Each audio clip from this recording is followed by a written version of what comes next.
दोस्तों, मैं आप लोगों के सामने एक जोगी गीत सुनाने जा रहा हूँ। एक रानी जोगी से कह रही है कि क्या कह रही है।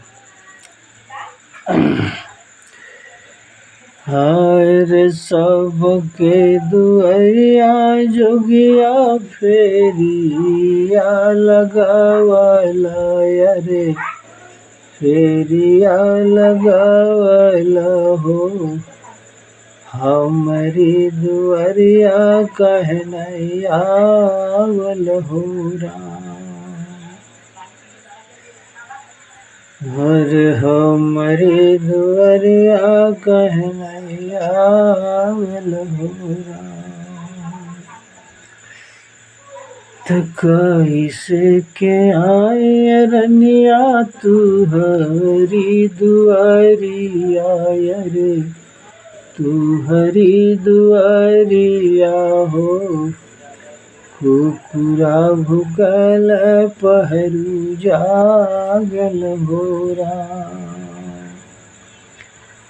कुकुरा भुकल पहरू जागल हो कुकुरा गे देवय जोगिया दूध भात खोरावाय रे, दूध भात खोरावा हो। मदिरा दैव बहरू दारन हो हर मदिरा दैव बहरू दारन हो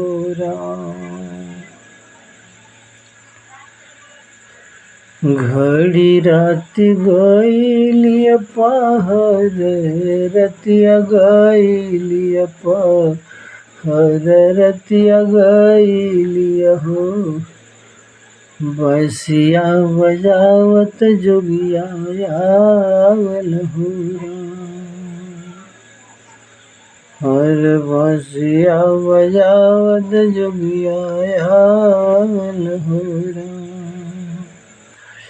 सुतल बाड़ूगी जागती रनिया रे, जागत रनिया हो।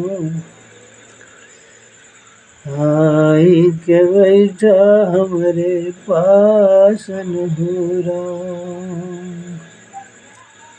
आई के तू बैठा हमरे पासन हो तो कैसे के आई जोगिया तू रे संघरिया रे, तू रे ही लगावा हो। स्वामी सुतया चरा गवाई हो कि स्वामी सुतया चरा गवाई हो हर ले रनिया हो छुरिया कटरिया रे, छुरिया कटरिया हो। अचरा के काटिया पासन हो अचरा के पाछिया पासन हो अगिया लगई में जोगिया छुरिया गडरिया रे, छुरिया गडरिया हो।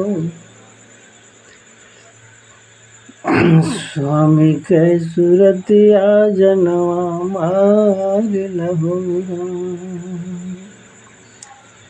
कि स्वामी के सुरतिया जनवा मारल हो